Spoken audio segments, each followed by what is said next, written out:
Di dunia yang katanya dibangun atas nama ilmu, ada satu teori yang menjadikan manusia hanya setitik debu tak berarti. Bahwa kita hanyalah hewan yang berevolusi. Dari lumpur menjadi kera, lalu berdiri dan bicara.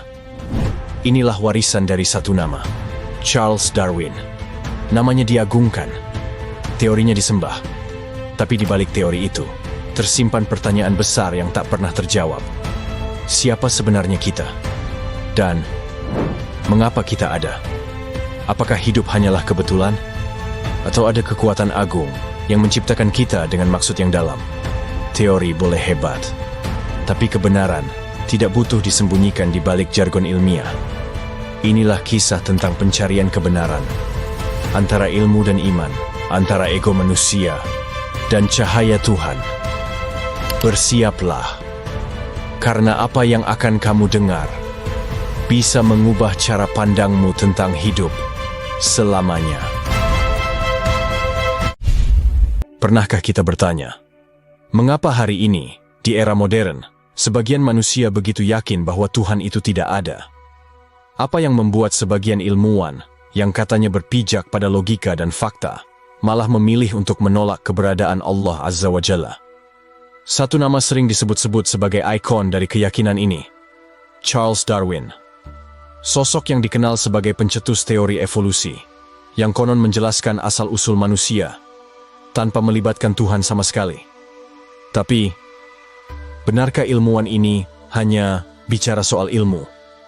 Atau ada sesuatu yang lebih dalam, lebih ideologis, bahkan lebih berbahaya? Charles Darwin, lahir tahun 1809 di Inggris, adalah seorang naturalis yang mengemukakan teori evolusi melalui bukunya yang berjudul On the Origin of Species. Dalam teori ini, Darwin mengklaim bahwa makhluk hidup berkembang dari bentuk yang lebih sederhana melalui proses seleksi alam. Yang paling kontroversial adalah gagasannya bahwa manusia berasal dari makhluk mirip kera. Teori ini mengguncang dunia karena bertentangan langsung dengan ajaran agama yang menyatakan bahwa manusia diciptakan oleh Tuhan dengan bentuk dan martabat yang sempurna. Namun, yang sering tidak disadari orang-orang adalah teori ini bukan hanya soal biologi. Teori ini membawa pesan ideologis. Kita tidak perlu Tuhan untuk menjelaskan kehidupan. Siapa itu ateis? Ateis adalah mereka yang menolak adanya Tuhan. Mereka tak hanya tak beriman, mereka menolak seluruh gagasan tentang keberadaan Sang Pencipta. Dan teori evolusi, terlepas dari segala kelemahan ilmiahnya, sering dijadikan tameng. Tameng untuk berkata, lihat, hidup bisa dijelaskan tanpa campur tangan Tuhan. Darwin sendiri, dalam surat-surat pribadinya, pernah menuliskan bahwa dirinya semakin lama, semakin tidak percaya kepada Tuhan. Ada keraguan, ada penolakan, dan ada keinginan besar untuk menjauhkan Tuhan dari sains. Mari kita cermati argumen Darwin dan para pengikutnya. Mereka berkata, hewan darat berasal dari hewan laut. Hewan udara berasal dari hewan darat. Segala bentuk kehidupan katanya berasal dari satu asal-usul. Organisme bersel satu di dasar laut. Tapi ketika ditanya, kalau begitu, awal mula makhluk hidup dari mana? Jawabannya mengambang. Dari unsur tanah, air, udara, api. Dan kalau ditanya lebih dalam lagi, mereka mentok. Tak mampu menjawab asal mula segalanya. Padahal, sains seharusnya terbuka. Sains seharusnya mencari kebenaran, bukan menjadi alat untuk menolak kebenaran yang lebih tinggi. Tahukah kamu bahwa dalam buku catatannya, Darwin pernah mengaku frustrasi hanya karena melihat seekor burung merak? Iya, seekor burung merak. Ketika Darwin sedang berjalan, ia melihat seekor merak melebarkan sayapnya. Warna-warni bulunya menyala, begitu sempurna, begitu indah. Dan dia terdiam. Dia menulis, saya terus merasa muak memikirkan burung merak. Saya tidak tahu dari mana asalnya keindahan seperti itu. Kenapa Darwin bisa bingung? Karena sebagai ilmuwan, dia terbiasa menganalisis. Tapi keindahan burung merak terlalu kompleks untuk dijelaskan oleh sekadar seleksi alam. Disinilah letak kejujuran ilmiah yang muncul sesaat, tapi kemudian ditutup oleh ego. Darwin tak sanggup mengakui bahwa ada desainer yang lebih agung, yang menciptakan keindahan tak terjangkau oleh logika manusia. Ketika teori evolusi menyebar luas, banyak ilmuwan mengikuti tanpa berpikir kritis. Bahkan, banyak dari mereka menolak fakta-fakta yang justru meruntuhkan teori ini. Dan ketika teori ini diajarkan ke sekolah-sekolah, ke universitas, muncullah generasi yang semakin jauh dari Tuhan. Ilmu dijadikan alat untuk menghapus iman. Padahal, Islam tidak pernah menolak ilmu. Dalam Al-Quran, Allah justru memerintahkan manusia untuk berpikir, mengamati langit, bumi, dan segala ciptaannya. Tapi, berpikir bukan untuk menafikan Tuhan. Berpikir justru untuk mengenal dan mengagungkan Tuhan. Ada satu peristiwa nyata yang menggambarkan betapa rapuhnya keyakinan para pengikut Darwin. Di Amerika, terjadi perseteruan antara pendukung teori Darwin dan kelompok yang masih percaya adanya Tuhan. Perseteruan ini sampai dibawa ke pengadilan. Hakim bingung, karena ini bukan soal uang atau tanah. Ini soal keyakinan. Akhirnya sang hakim berkata, "Silakan yang mengaku keturunan kera berdiri di sebelah kanan saya." Apa yang terjadi? Tak satu pun dari mereka berdiri. Tak satu pun yang mau mengakui dirinya sebagai keturunan kera. Lucu, bukan? Teorinya mereka bela mati-matian. Tapi kenyataan, saudaraku, mari kita renungkan. Apakah kita akan terus percaya pada teori yang bahkan pencetusnya sendiri tidak yakin sepenuhnya? Saudaraku, mari kita renungkan. Apakah kita akan terus percaya pada teori yang bahkan pencetusnya sendiri tidak yakin sepenuhnya? Apakah kita rela kehilangan iman hanya demi mengikuti arus pemikiran barat yang kosong dari nilai spiritual? Ilmu itu penting. Tapi ilmu tanpa Tuhan hanyalah kerangka tanpa jiwa. Dan Islam tidak pernah menolak ilmu. Islam justru memuliakan ilmu selama ilmu itu membawa kita semakin dekat kepada Sang Pencipta. Jika hari ini kita saksikan dunia semakin maju, tapi hati manusia semakin kosong, karena mereka mencoba membangun dunia tanpa mengenal Tuhan, kita, umat Islam, harus menjadi pelita, menjadi penjaga kebenaran, menjadi saksi bahwa Allah Azza wa Jalla itu ada. Dia Maha melihat, Maha mengetahui, dan Maha menciptakan. Kita bukan turunan kera. Kita adalah ciptaan terbaik yang dimuliakan oleh Allah. Setelah membongkar bagaimana teori Darwin digunakan untuk menjauhkan manusia dari Tuhan, muncul satu pertanyaan besar yang sering dilontarkan kaum ateis. Kalau Tuhan itu benar-benar ada, kenapa kita tidak bisa melihatnya? Pertanyaan ini tampak sederhana, tapi menyimpan dilema yang dalam. Seolah-olah, hanya karena sesuatu tak terlihat, maka ia tidak ada. Benarkah begitu? Mereka ada, karena ada tanda-tandanya, ada dampaknya, ada efeknya. Begitu juga dengan Tuhan. Kita mungkin tidak bisa melihatnya dengan mata kepala, tapi kita melihat tanda-tandanya di langit, di bumi, di dalam diri kita sendiri. Allah Azza wa Jalla adalah Zat yang Maha Suci. Dia tidak sama dengan makhluk, tidak terikat oleh ruang dan waktu. Dalam Al-Quran, Allah berfirman, "La tudrikuhul absyar, wa huwa yudrikul absyar." Mata tidak dapat melihatnya, tetapi dia dapat melihat segala sesuatu. QS Al-An'am 103. Kenapa Allah tidak menampakkan dirinya di dunia ini? Karena dunia ini bukan tempatnya perjumpaan dengan Allah. Dunia ini tempat ujian. Allah ingin melihat siapa yang beriman walau tak melihat, dan siapa yang menolak walau bukti tersebar di mana-mana. Iman adalah kepercayaan yang disertai dalil, bukan sekadar khayalan. Dan dalil itu bisa dilihat, bukan dari zatnya, tapi dari ciptaannya. Ini bukan pertanyaan baru. Bahkan di masa Nabi Musa alaihi salam, Bani Israel pernah berkata, "Wahai Musa, kami tidak akan beriman kepadamu sebelum kami melihat Allah dengan nyata." Apa yang terjadi? Mereka langsung disambar petir, mati seketika.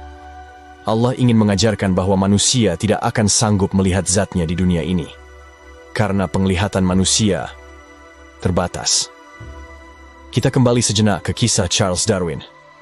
Dalam salah satu catatannya, dia jujur mengaku bahwa keindahan seekor burung merak membuat dia muak. Kenapa? Karena keindahan itu terlalu sempurna, terlalu kompleks. Dalam teori evolusi, keindahan bukan prioritas.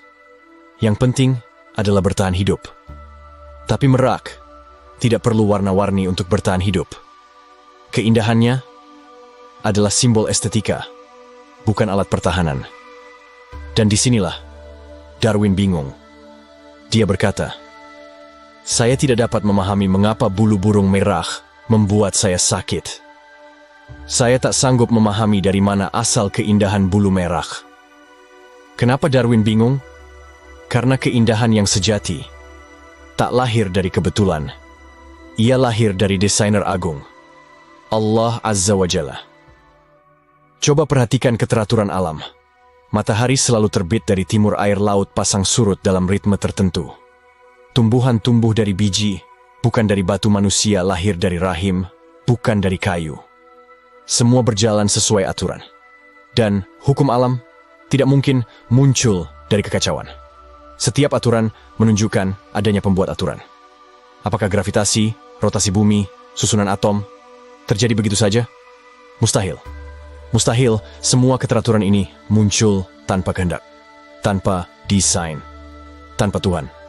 Sebagian orang berkata, kalau Tuhan ada, tunjukkan di mana Dia. Itu sama saja seperti berkata, kalau cinta ada, tunjukkan warnanya. Permintaan itu keliru sejak awal. Karena Tuhan bukan makhluk fisik yang bisa ditunjukkan di dalam laboratorium. Dia bukan objek eksperimen. Dia adalah sang pencipta eksperimen itu sendiri. Justru aneh jika Tuhan bisa dilihat seperti benda. Karena itu artinya Dia terbatas. Dan Tuhan tidak mungkin terbatas.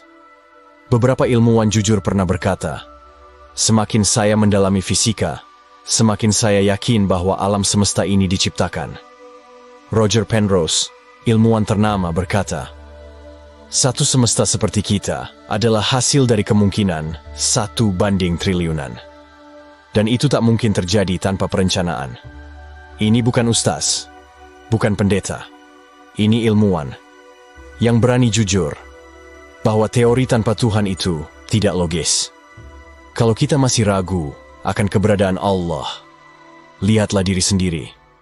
Siapa yang membuat jantung kita berdetak tanpa kita perintah? Siapa yang membuat otak kita bisa menyimpan ingatan, berpikir, dan merasakan?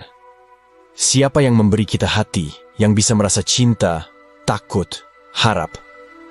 Apakah semua ini hasil kebetulan? Tidak mungkin.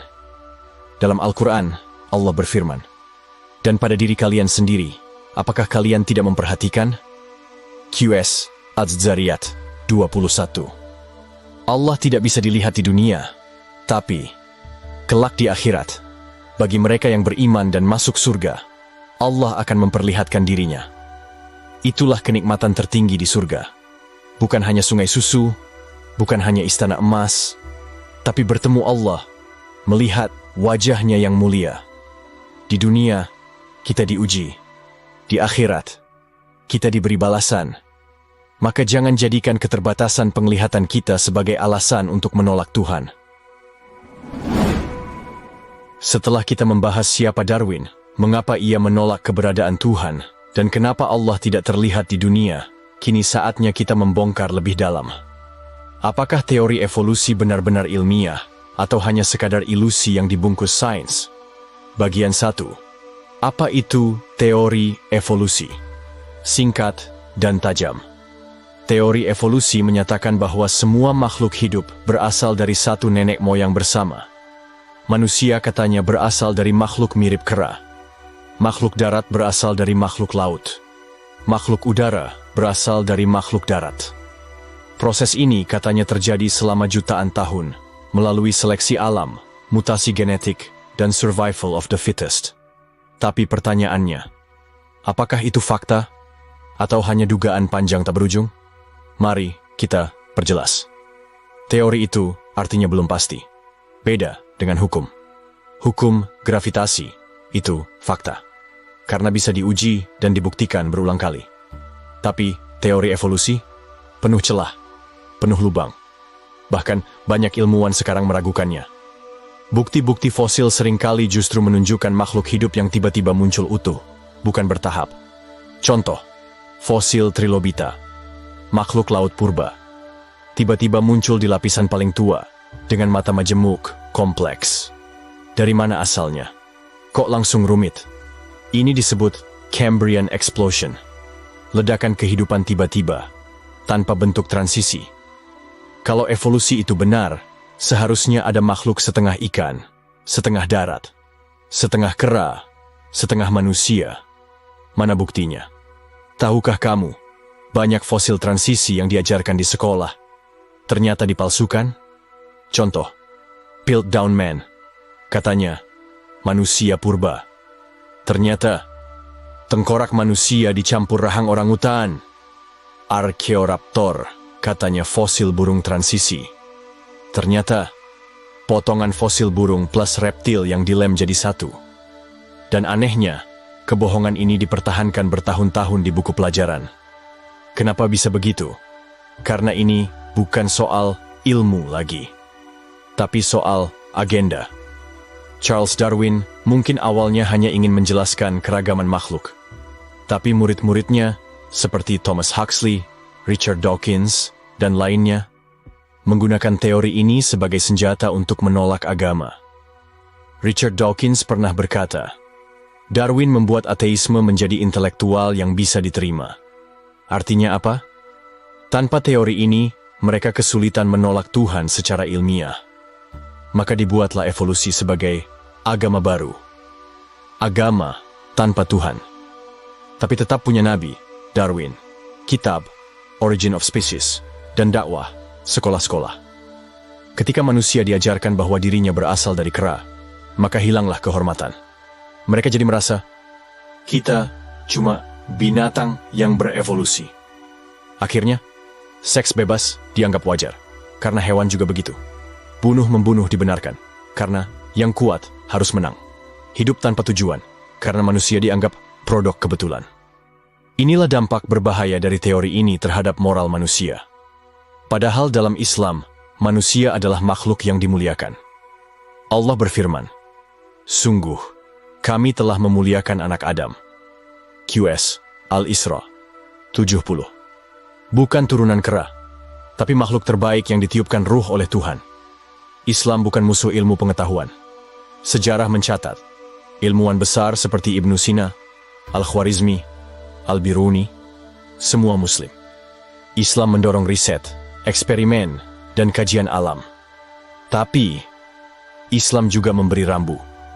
Ilmu tidak boleh digunakan untuk menipu, untuk menyesatkan, untuk menghapus Tuhan. Ilmu sejati justru membuat kita semakin tunduk, bukan semakin sombong.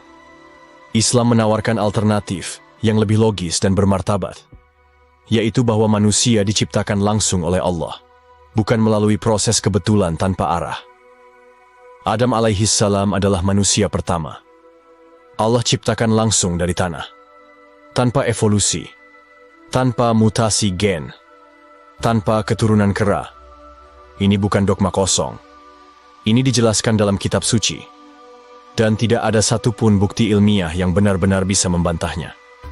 Kita hidup di bumi yang punya oksigen cukup, jarak tepat dari matahari, gravitasi stabil. Ada air dalam 3 bentuk, es, cair, uap. Kalau bumi lebih dekat sedikit ke matahari, hangus. Kalau lebih jauh sedikit, membeku. Apakah semua ini kebetulan?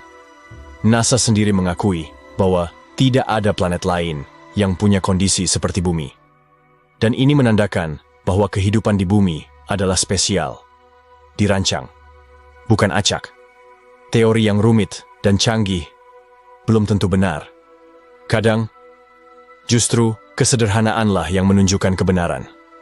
Kalau kamu melihat rumah, kamu yakin ada yang membangunnya. Kalau kamu melihat mobil, kamu yakin ada yang merakitnya. Lalu kenapa, ketika kamu melihat manusia, kamu ragu ada yang menciptakannya? Gunakan akal. Gunakan hati. Jangan biarkan dirimu ditipu oleh jargon ilmiah yang kosong, yang sengaja dibuat rumit, agar kamu lupa kepada Tuhan.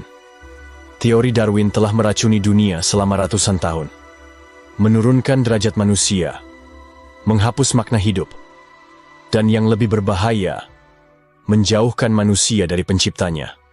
Hari ini, saatnya kita kembali kepada iman, kembali kepada fitrah, bahwa kita adalah ciptaan, bukan kebetulan, bahwa hidup kita punya tujuan, dan bahwa Tuhan kita ada, meski tak terlihat. Allah tidak butuh kita, tapi kita yang butuh Allah. Maka hadapkanlah wajahmu kepada agama yang lurus, fitrah Allah yang telah menciptakan manusia sesuai fitrah itu. QS Ar-Rum 30. Wallahu a'lam bisyawab.